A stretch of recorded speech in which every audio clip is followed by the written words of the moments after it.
So the winter can affect your skin in two ways, and in this video we will discuss how to minimize those effects.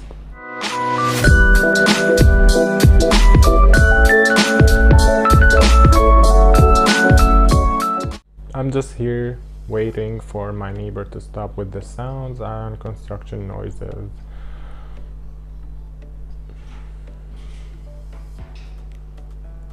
Can you guys hear this?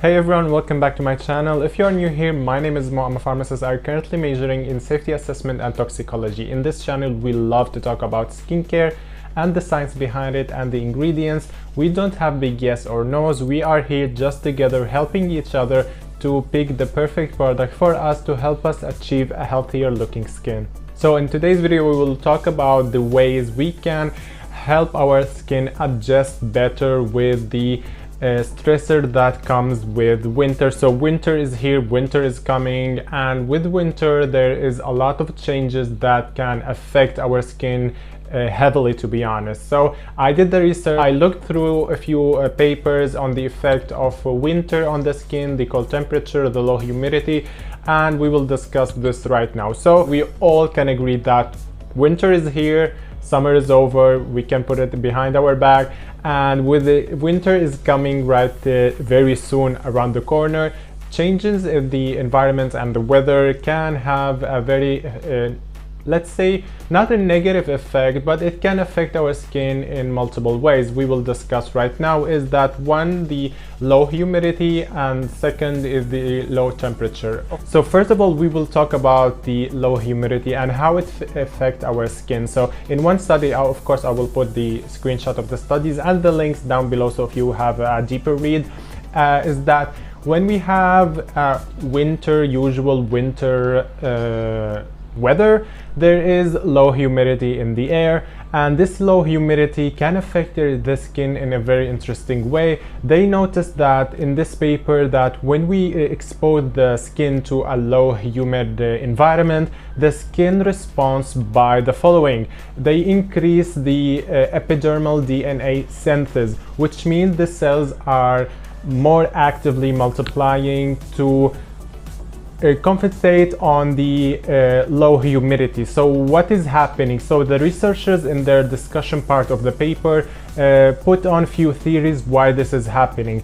First of all, we have that we have low humidity in the environment, and the skin typically have a high content of water because all of the proteins that can attract water, and of course the famous hyaluronic acid, that is a natural substance in our skin that very good at attracting water, is that the water is traveling much easier from the high density part to a low density part, so from our skin to the environment, in a process called transepidermal water loss. So in one of the theories that the scientists of this or researchers of this paper said, because we have a very contrast or very different part of humidity gradient between our skin, which is very locked with the humidity, and the environment, which is very low in humidity. So the humidity is traveling more efficiently from our skin to the environment, and the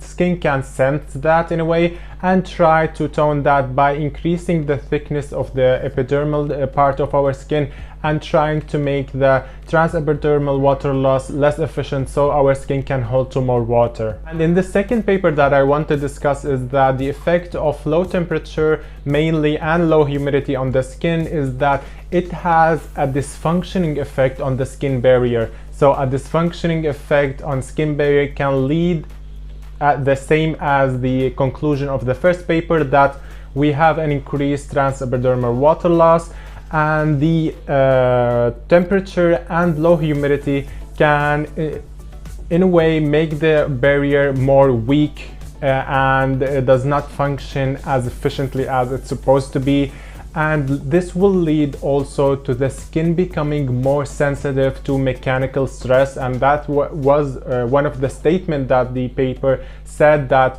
when we have a dysfunctioning skin barrier, we have the skin reacting more violently to mechanical stressor or any type of irritant on the skin. And they noticed that when we have also a cold environment, we have more skin proliferation, and those skin proliferation contain, like the keratinocyte is the main type of skin cells. They also have a pro-inflammatory component. So when we have a dysfunctioning cell, dysfunctioning skin barrier, and those cells are packed with a pro-inflammatory component, when we have any type of stressor that can lead to cells damage of the skin, those pro-inflammatory cytokines can be released, and we have a more potent inflammatory response.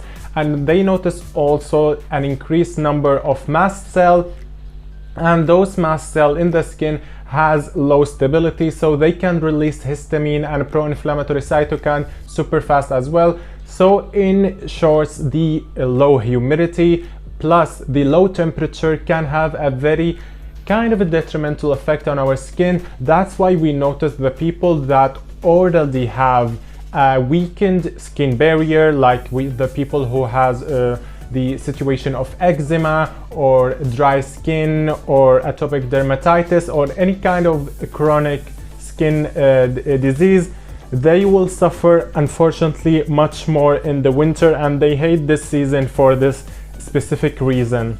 Okay, so this out of the way, explaining the effect of low humidity and low temperature on the skin, what we can do.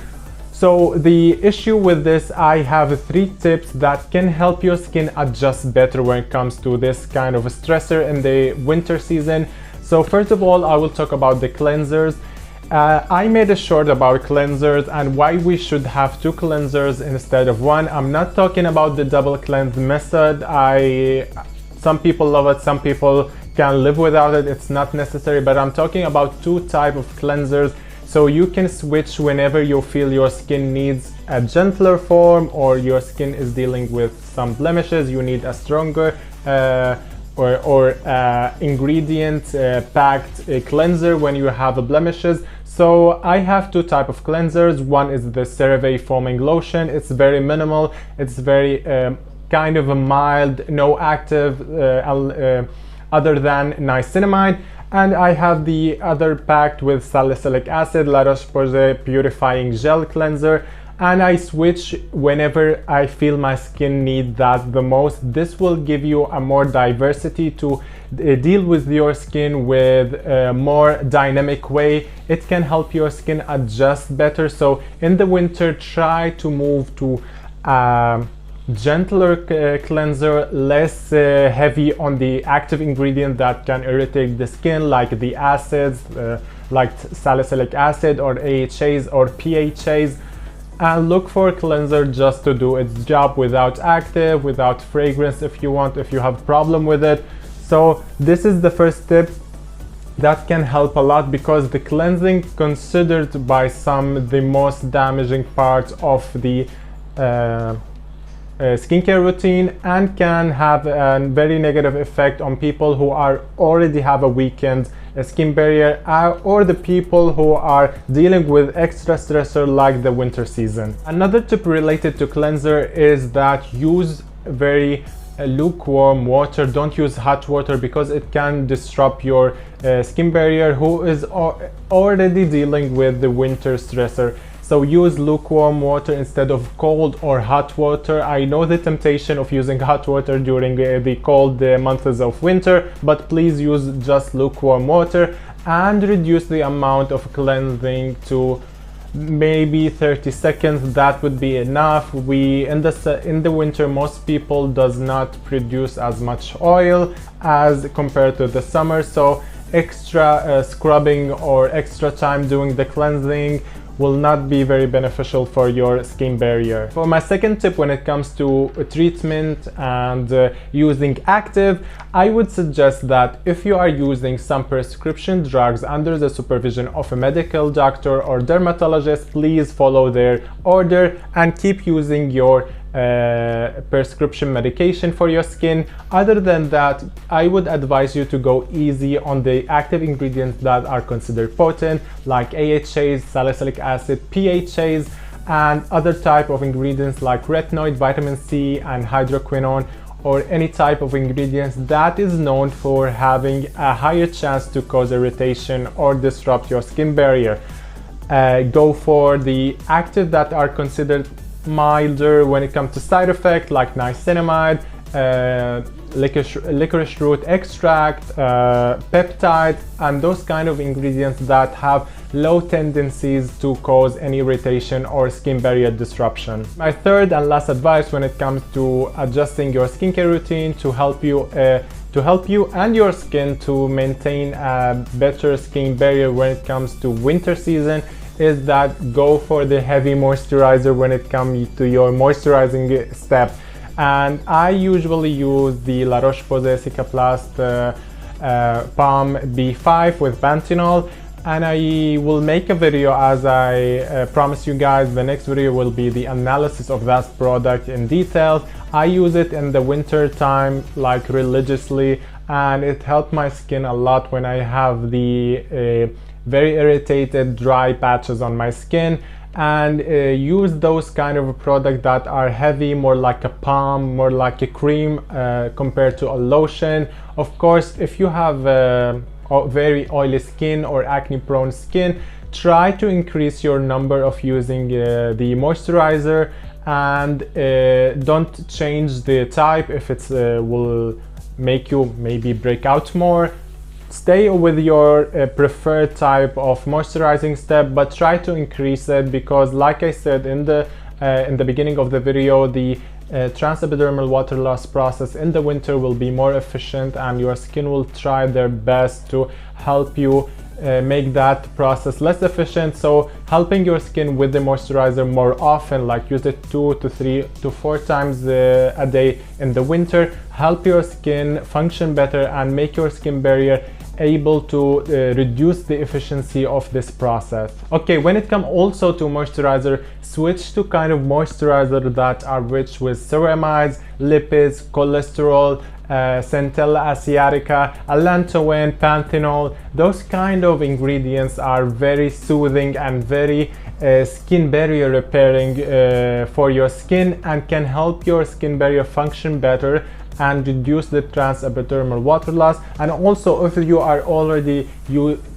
dealing with the eczema or any chronic skin condition that is rooted to a disrupted skin barrier, those ingredients will help you a lot, especially the Centella asiatica, which is very well studied ingredients to help soothe the skin and reduce inflammation. And of course guys, don't forget the sunscreen, because sunscreen is essential during the whole year, all season. It will help your skin and skin barrier function better, because the UV can also have a very damaging effect on your skin barrier. Okay guys, so that was my video for this week. I hope you guys enjoyed this short way of presenting my videos and information. And please don't forget to subscribe, like and comment. I will have your discussion as well in the comment. I will be happy to answer every question you have or answer any concern that you have. I am getting more active on my community tab on my channel, so don't forget to turn on the notification bell so you can receive a notification when I post the poll to have you voted for your favorite option when it comes to videos, when it comes to the title of the video or whatever, or what the next video would be about. So please don't forget to turn on the bell. And I don't forget, of course, my secret word for this video is the giraffe emoji. So if you watched until this moment, please comment that. I will know that you are a friend of this channel. And please don't forget to take your vaccine and wear your mask and be safe, and I see you in the next video. Bye.